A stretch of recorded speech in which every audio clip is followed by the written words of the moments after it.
दोस्तों ही मैथमेटिक्स 6 जे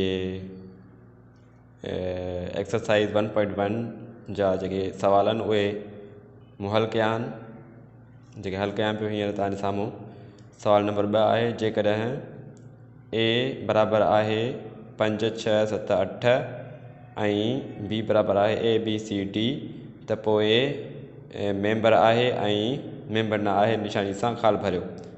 दोस्तों ही जेकी निशानी आहे हीअ आहे मेंबर आहे ऐं हीअ आहे मेंबर न आहे जी। हाणे असांखे चेक करिणो आहे हिन में जे ख़ाल आहिनि उहे भरणा आहिनि असांखे। ठीकु आहे, तव्हां इंग्लिश में हिनखे बिलोंग्स टू ऐं हिनखे डज़ नॉट बिलोंग्स टू बि तव्हां चई सघो था। हाणे पहिरियों जो क्वेश्चन आहे 5, हिते ख़ाल आहे ए, माना हिते ख़ाल में असांखे भरणो आहे मेंबर आहे या मेंबर न आहे। त हाणे 5 ए जो मेंबर आहे त पोइ असां मेंबर आहे जी निशानी लिखंदासीं, जेकॾहिं मेंबर न आहे त पोइ हीअ निशानी लिखंदासीं। हाणे 5 जेको आहे ए सेट में आहे।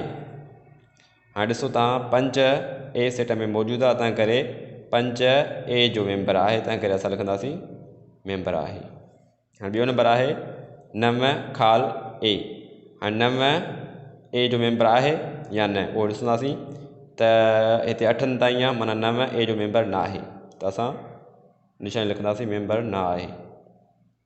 हाणे एम मेंबर आहे, ख़ाल आहे विच में ए, ऐं एम ए जो मेंबर आहे त एम जीअं त हिन सेट में ए सेट में कोन्हे, तंहिंजे करे असां लिखंदासीं त एम ए जो मेंबर न आहे, तंहिं करे उहा निशानी लिखंदासीं।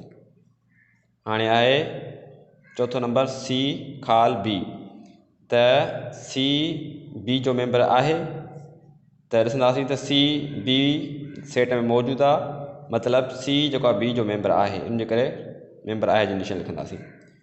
हाणे आहे बी, त बी डैश बी, हाणे बी सेट जो मेंबर आहे या न आहे उहो चेक कंदासीं। हाणे बी हिन सेट में मौजूदु आहे, बी सेट में इन मतिलबु इहो मेंबर आहे, इन जे करे असां निशानी लिखंदासीं मेंबर आहे जी। पोइ आहे 7 ख़ाल बी। हाणे 7 बी जो मेंबर आहे या न उहो असां चेक कंदासीं। त हाणे 7 बी में मौजूदु न आहे, छाकाणि हिन में ABC आहे, ऐं हाणे 7 जेको आहे बी जो मेंबर न आहे, उहा निशानी लिखंदासीं। ठीकु आहे। हाणे टियों नंबर आहे जदवली वारी हालत में हेठि ॾिनल बयानी खे मटायो।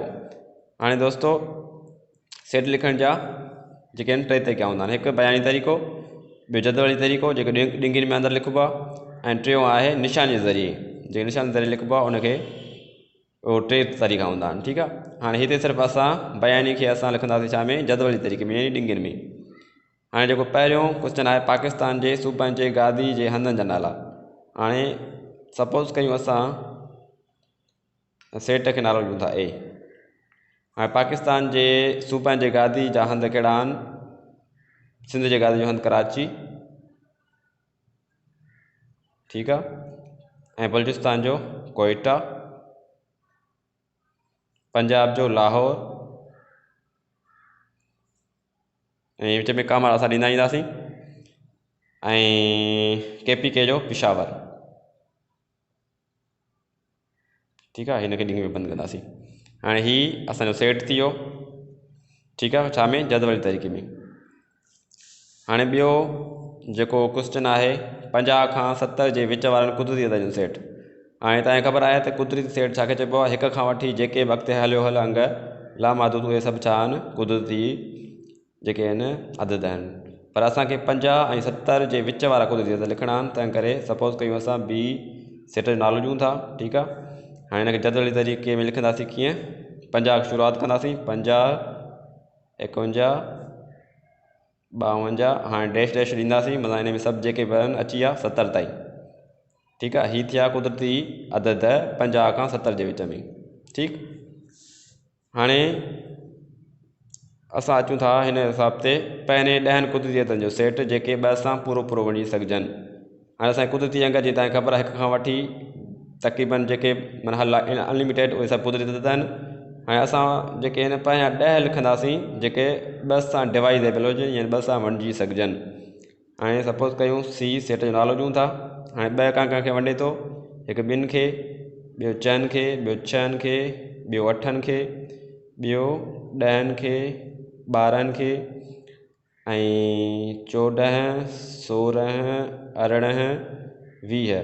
ठीकु आहे। हाणे सभिनी खे 2 डिवाइज़ेबल आहे, 2 वंडे सघे थो ऐं घणा आहिनि असांखे 10 खपनि। 1 2 3 4 5 6 7 8 9 10।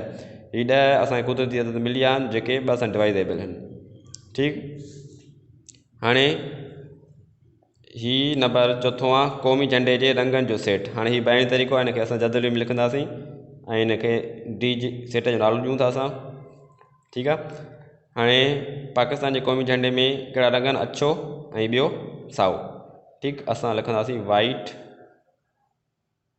ऐं ॿियो ग्रीन। ठीकु आहे। हाणे ही असांजो थी वियो। हाणे सवाल आहे जेकॾहिं A is equal to O P is equal to A E I O U ऐं Q is equal to 1 2 3 dash dash 10 त पोइ हेठिनि मां कहिड़ा सही ऐं कहिड़ा ग़लति आहिनि। हाणे असां फॉल्स ऐं ट्रू लिखंदासीं हिननि मां। हाणे ए मेंबर आहे पी जो। ठीकु आहे। हाणे ए ही पी सेट आहे, हिन में ए मौजूदु आहे, मतिलबु ही ट्रू आहे। ठीकु आहे, छो जो हुन में आहे जेके इहो हिन मेंबर आहे। 2 नंबर हिकु मेंबर आहे क्यू जो, हिकु बि क्यू सेट में आहे, तंहिं करे असां चवंदासीं ट्रू सही आहे, छो जो इहो हिन जो मेंबर आहे। आई मेंबर आहे क्यू जो। हाणे आई क्यू में मौजूदु न आहे त हीअ असां फॉल्स लिखंदासीं, छो जो इहो हिन जो मेंबर न आहे। ठीकु। हाणे वी मेंबर आहे पी जो, पी सेट में वी आहे, पी सेट में वी न आहे, तंहिं करे ही फॉल्स थी वियो। ठीकु। हाणे ही आहे सेट वाई मेंबर आहे क्यू जो। हाणे क्यू में वाई मौजूदु न आहे त मतिलबु ही फॉल्स आहे, ही हिन जो मेंबर कोन्हे को। हाणे ई मेंबर आहे पी जो, ई पी में आहे, माना ही ट्रू आहे, छाकाणि त पी सेट में ई मौजूदु आहे। ठीकु। हाणे हीअ आहे त 3 मेंबर आहे पी जो, पी में 3 आहे कोन, माना ही ग़लति आहे, हिन जो मेंबर न आहे, फॉल्स लिखंदासीं। ठीकु।